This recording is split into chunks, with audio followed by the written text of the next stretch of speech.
Well, good evening, everyone. It's time to get started with our class tonight. If you have your Bible and you want to be opening to where we're going to begin tonight, we're going to begin in 1 Kings chapter 1. 1 Kings chapter 1. Tonight we're going to begin a look at King Solomon. And we might get finished with Solomon tonight. If not, we'll do like we've done with Saul and David and do part of it tonight and the rest next Wednesday night. Well, at the death of King David, the second king of Israel, his son Solomon arose and took the position. And Solomon would come to be a king that could be described as being very successful, but in many ways he was a great disappointment. His reign started out with complete devotion to God. He started out trying to emulate as much as possible the faith that his father David had exhibited and had instilled in him. But we find that over time, because of some sinful associations and some unwise decisions that he made, there was a time in the life of Solomon that he completely drifted away from God. Drifted about as far away as a person could go, even to the point of setting up and worshiping false gods. But one of the things that I've always looked at with Solomon that I see as kind of a glimmer of hope for Solomon. Most people believe that the book of Ecclesiastes, which we know was written by Solomon, most people believe that Ecclesiastes was written near the end of Solomon's life. And if this is indeed the case, the message of Ecclesiastes seems to imply that Solomon eventually found his way back to God. That he went out and he tried to find pleasure in all of the things of the world, but ultimately, after he had tried all of those things and found that they were vanity, he came back to God. He determined that the conclusion of the whole matter was to fear God and keep His commandments. But whenever we think about the life of Solomon, we find that in many ways he was more successful as king than his father was. But he fell short when it came to faithfulness to God.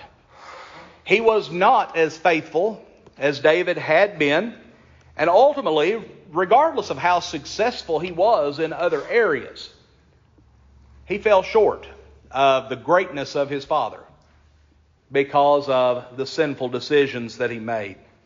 Well, as we talked about last week, as we were looking at some of the concluding moments of David's life, you remember he calls Solomon to his side. He gives Solomon some final instructions, some things that he wants Solomon to do as soon as he becomes king. Well, immediately after the death of David and Solomon's anointing as the king of Israel, he begins carrying out those things that David had instructed him to do.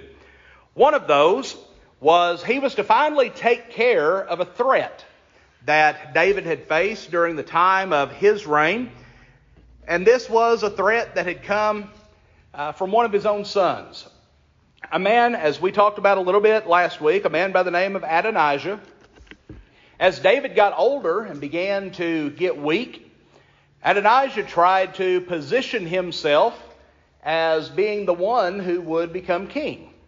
He went out and he tried to hold himself out in that way, and even tried to make some decisions in regard to the taking of concubines, things of that nature, things that in those days were indicative of someone who would be king. Well, Adonijah was very ambitious. He wanted that position. He wanted to be king.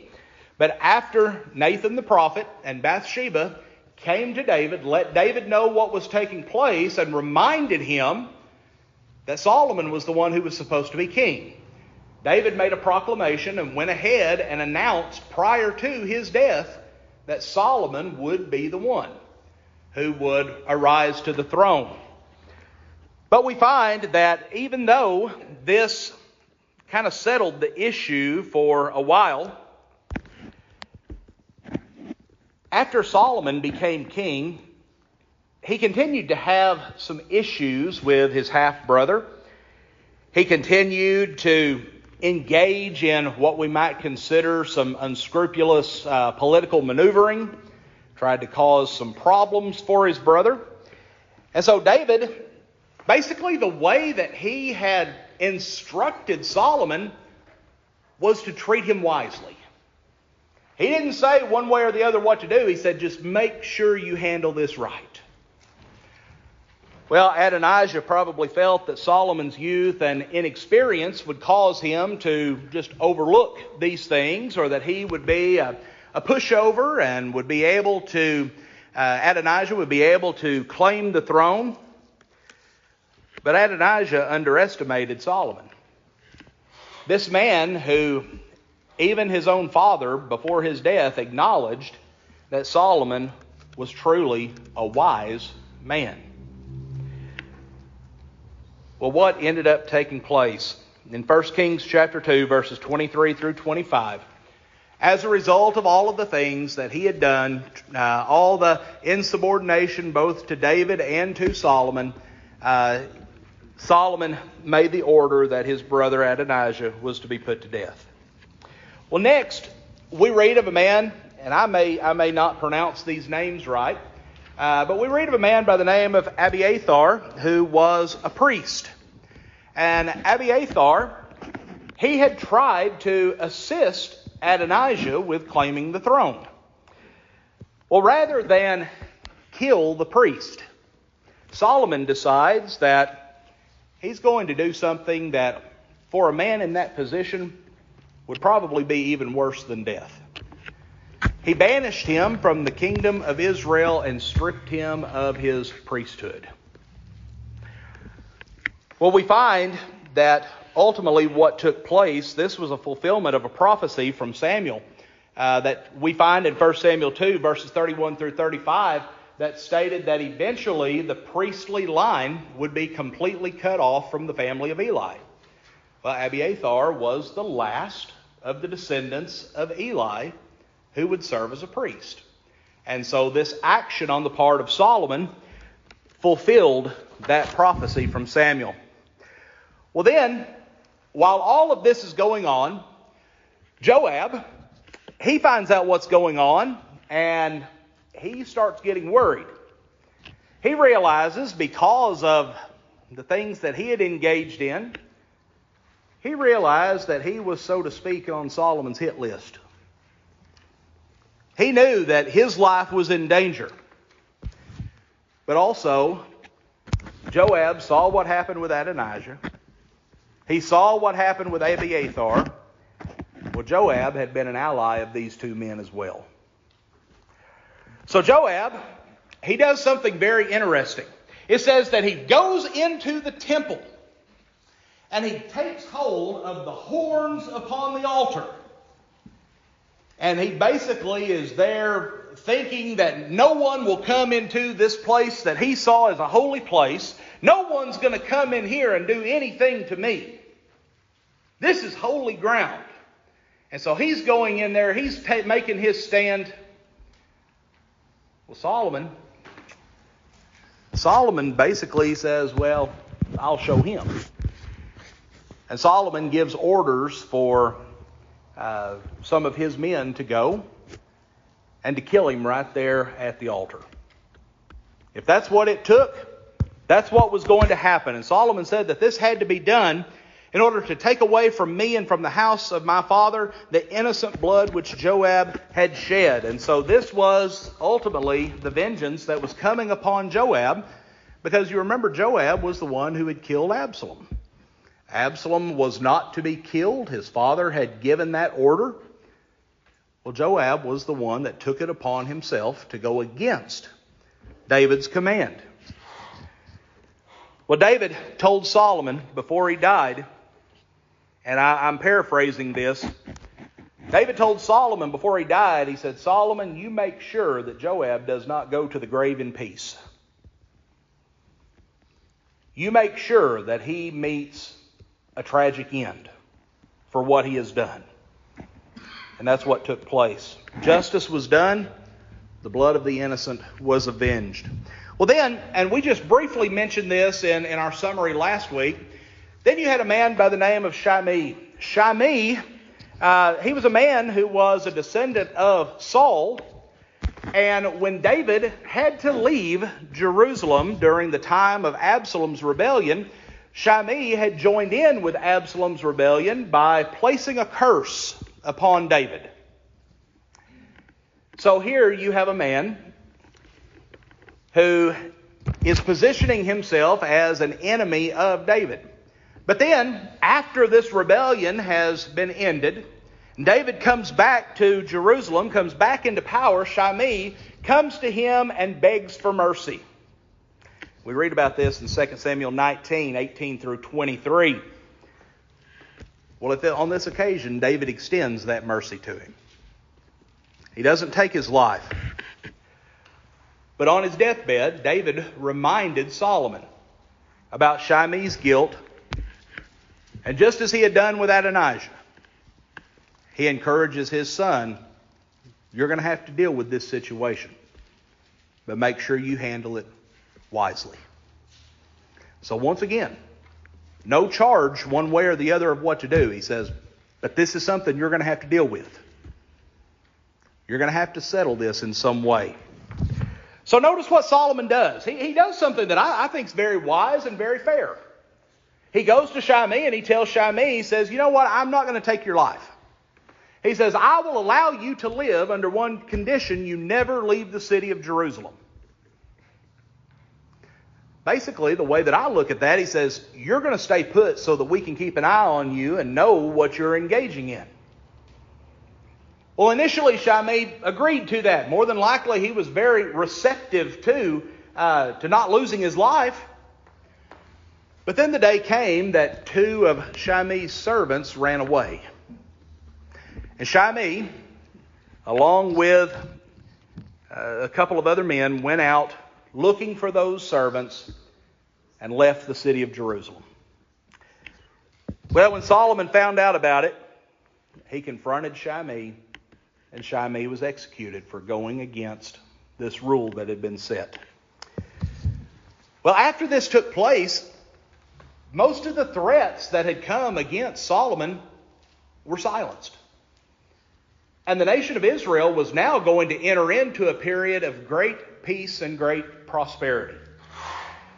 Solomon ruled over a very unique period of time. A time when this nation became a very wealthy nation. Became blessed in many ways, and most of that came from the wisdom of Solomon. But where did this wisdom come from? How did he become such a wise king? Well, after making a treaty with Egypt, and we read about this in 1 Kings chapter 3, Solomon had made a treaty with Egypt and agreed to marry Pharaoh's daughter. Solomon, after this treaty had been, using a more modern term, had been ratified or had come into place, Solomon determined that it was time to go and worship God, to offer sacrifices to God for the blessings of this peace treaty, if you want to use that terminology. And so he goes to Gibeon. At this time, the temple had not been constructed yet, and so Gibeon was one of the places where people would go to offer sacrifices and to worship God. Well, while he was there at Gibeon in 1 Kings 3 and verse 5, God speaks to him and said to Solomon in a dream, "Ask, what shall I give you?" Ultimately, this was, a blank check. Whatever Solomon wanted, God was going to give it to him. Well, God was very pleased with what Solomon asked for. And I want to read this passage because I think it's so crucial to our understanding of this man. 1 Kings 3, verses 6 through 9. And Solomon said, "You have shown great mercy to your servant David, my father, because he walked before you in truth, in righteousness, and in uprightness of heart with you. You have continued this great kindness for him, and you have given him a son to sit on his throne as it is this day. Now, O Lord my God, you have made your servant king instead of my father David, but I am a little child. I do not know how to go out or come in, and your servant is in the midst of your people, whom you have chosen, a great people, too numerous to be numbered or counted. Therefore, give to your servant an understanding heart to judge your people, that I may discern between good and evil. For who is able to judge this great people of yours?" Well, in response to this request, God not only grants Solomon this wise, discerning heart that he asks for, but God also tells Solomon that he's going to bless him with great riches and honor. But God also made another promise to Solomon. He told Solomon that as long as he remained faithful to God, he would bless him with a long life. But if he turned away from God, these blessings were going to come to an end. Well, then we have a very interesting situation that came up, and this is one that I can remember learning about Solomon as a young child. In fact, this is one of the few stories I can remember about Solomon from my childhood. In 1 Kings 3, verses 16 through 28, he's called upon to judge a matter between two women. These two women both had infant children who were about the same age, but one of those women had rolled over on top of her child in the night and had suffocated her child. Well, she gets up in the night. When she realizes what has taken place, she takes her dead child and puts the dead child into bed with the other mother and takes the live child to her bed. Now, what she is hoping is that this other woman will be deceived by this. Ladies, those of you who are mothers, do you think you would have known what your child looked like? Sure. This wasn't going to work. I doubt any mother would fail to recognize what her child looked like, but that's what this woman was hoping. Well, anyway, now you've got two women, both claiming to be the mother of the live child. So he comes before Solomon, and they ask Solomon how he's going to judge this matter. Well, using his wisdom, he proposes that they take the living child, cut it in half, and give half to each woman. Well, the reason he did this, he never intended to actually do that. But he knew that whoever the true mother was, she would be the one that would be the most outspoken against that. Well, after this case, the people of Israel came to greatly respect Solomon. People were coming to him constantly, seeking his guidance. And we find that over time, as we come into 1 Kings chapter 4, this nation and Solomon's responsibilities have got so extensive that he starts bringing in different administrators and different people to help him in carrying out various aspects of government affairs. We find he also appointed 12 governors, one to lead each of the regions of Israel, trying to take some of that responsibility off of him. But something that we find throughout the life of Solomon is that the larger the nation grew, the more prosperous the nation became, the bigger the government became. Because it was needed. Solomon couldn't do it all on his own. Well, 1 Kings chapter 4 and verse 20 tells us that the population of Israel continued to grow until it reached the point that it was as the sand by the sea.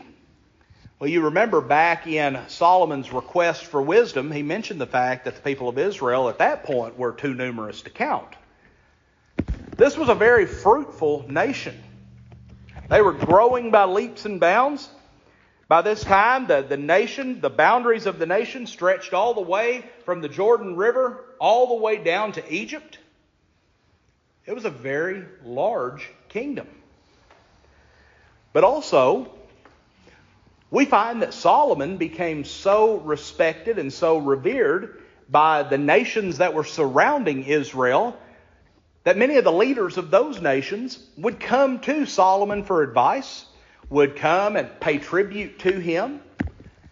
And this became, as I said, a time of great peace and prosperity.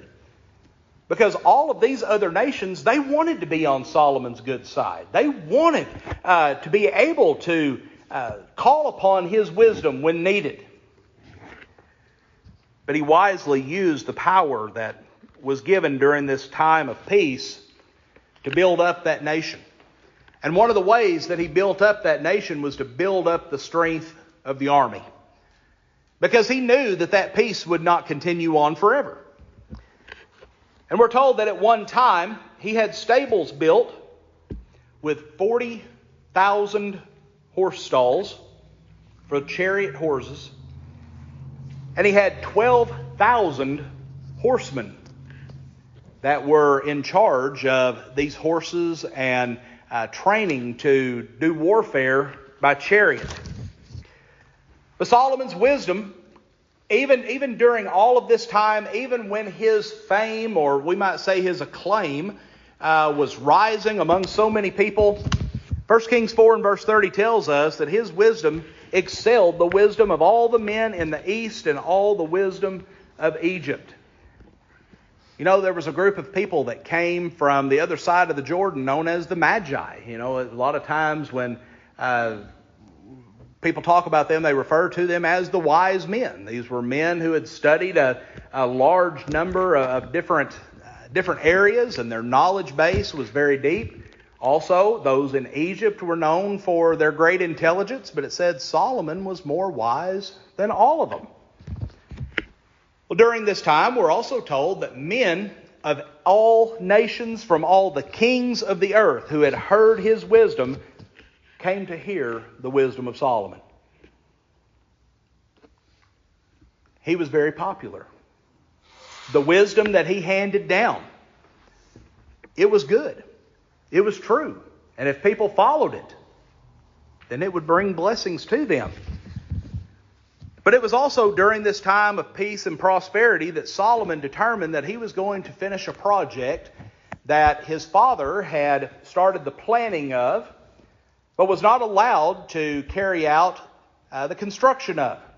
He determined that it was time to build the temple. To build a temple in Jerusalem for the worship of God.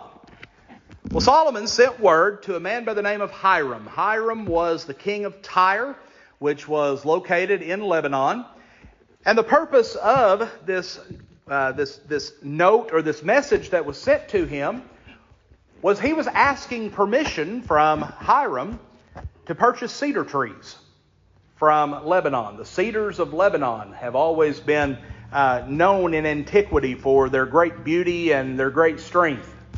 But also, not only did he want to purchase cedar trees for use in the construction and the decoration, he also asked Hiram if some of the woodworkers from Lebanon, from Tyre, would come and actually be employed in some of the carvings and the woodwork that had to be done. Because the text tells us that there was not anyone in Israel whose skill level working with wood was anywhere close to those who were from Lebanon. But not only Hiram agreed to supply Solomon with everything that was needed, with workers, with the lumber, anything that Solomon needed. Hiram agreed to provide. But we find that Solomon then put together a large number of Israelites, and he assigned them into several different tasks. He took 30,000 men, and he sent them in bands of 10,000. And they would go to Lebanon for a month at a time. They would go, they would harvest cedar trees, and they would transport them back to Jerusalem. When they got back to Jerusalem, they would be home for about a 2-month period, and during that time, these other 2 bands of 10,000 would go, and they were continuing this task. So you had 30,000 that were engaged in what we might refer to as the lumberjack business during this process. You had 70,000 who worked simply as transporters. They were the ones with the carts or the animals, whatever they were using. They were the ones that would go to the woods or go to the quarries or go to wherever the materials were being procured, and they would transport all of those things back to Jerusalem. You had 80,000 men who were sent into the mountains to quarry stone for use in the construction of the temple. And then, of course, you had 3,300 supervisors. Now, if my math is correct, and you know sometimes that's iffy if it's correct or not, that's 183,000 men. 183,000 men who were employed at one time in constructing this temple. Now, if you look in the book, if you have the book that I put together, there is a diagram there of what the temple looked like, at least an artist's rendering of what they believe it looked like based upon the things that we read in the Scriptures. So the next thing I'm going to share with you, you might want to take a look at that as we go through. It might give you a little bit better visual of what we're talking about. Well, 1 Kings chapter 6 and verse 1 tells us that 480 years after the children of Israel left Egypt, and during the 4th year of Solomon's reign, the temple began to be constructed. And then we're told some of the dimensions. It says that it was 60 cubits, or about 90 feet long, 20 cubits, or about 30 feet wide, and 30 cubits, or about 45 feet tall. We're told that there was a porch that ran along the front, and that this porch was about 20 cubits, or 30 feet wide, went across the front of the temple, but then it extended out past the temple, extended out 15 feet on either side. The temple had windows that were constructed into the sides of it. But then around the temple, there were great walls that were built. And in these walls were so large and so tall that they were able to build rooms 3 stories high into the walls of the temple. And we've talked about in previous lessons that oftentimes these would be either places where groups would meet. They would be places where travelers would come and stay when they were coming for feast days, things of that nature. This was a very, very large structure. But then it starts talking about the ornamentation. And folks, I don't know about you, but it boggles my mind when I read what it tells us about this structure. I cannot fathom in my mind the beauty that this building must have had. It says the temple was built out of stone and then paneled with beams and boards of cedar. But in the beams and boards of cedar, there were intricate carvings. Carvings of flower buds, open flowers, cherubim, palm trees, carved all through this structure. The temple was divided just as the tabernacle had been into 2 main parts. You had the holy place and the most holy place.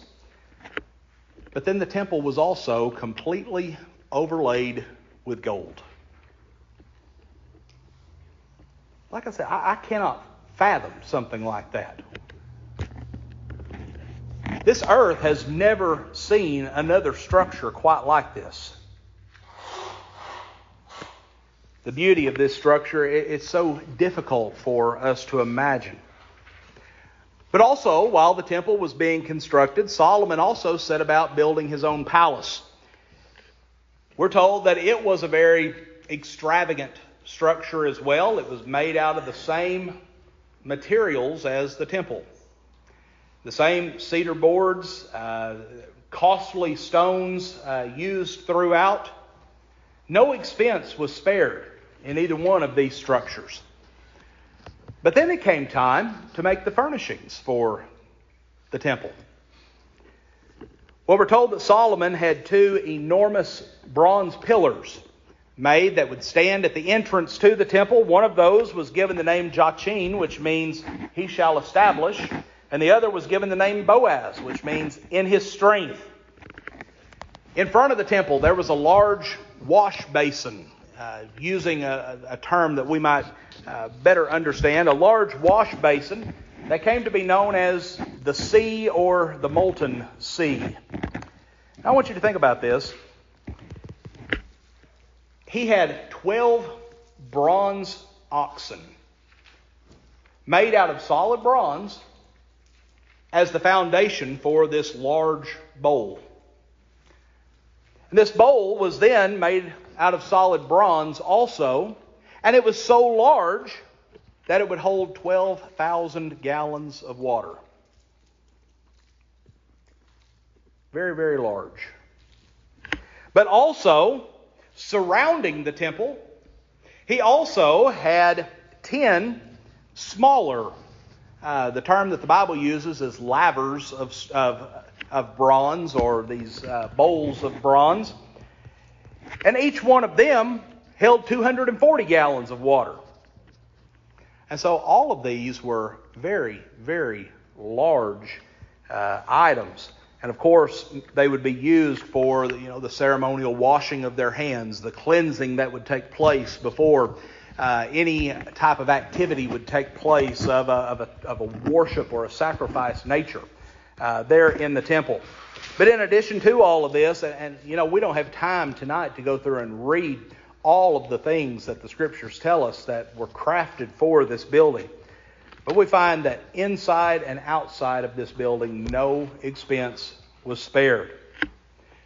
Well, then the day finally came that the temple was complete. And we're told that the Ark of the Covenant was brought in. The priests brought it into the temple, placed it into the most holy place. And after the priests had left this inner sanctum, this inner part of the temple, we're told that the cloud, which had been indicative of God's presence, the cloud entered into the temple and there filled that temple, indicating that God had entered into that place. Well, then Solomon commences to give what we would refer to as a dedicatory address. And in that, he talks about the importance of the temple, and then he offers a prayer to God, dedicating this temple to God. We read this in 1 Kings 8, verses 14 through 66. Well, after these building projects are complete, God appears to Solomon a second time. And this time he tells Solomon, he says, Solomon, I heard what you said when you dedicated the temple. I heard the prayer that you offered. He said, and so long as you remain faithful to me, your name will always be attached to this structure. It would always be known as Solomon's temple. But once again, he was told, if you turn aside, some things are going to happen. He said, Israel's going to be cut off from the land. Well, we know that eventually happened when Babylon carried them away. The temple would be thrown out of God's sight. We're told that no two stones remained upon each other when Babylon was finished destroying the temple. And Israel would be mocked because of their rebellion. They rebelled against God, and they lost so many great blessings because of it. Well, let's stop right there. We'll pick up next week around 1 Kings chapter 10. And we'll finish looking at the life of Solomon and end with some lessons that we can take from his life.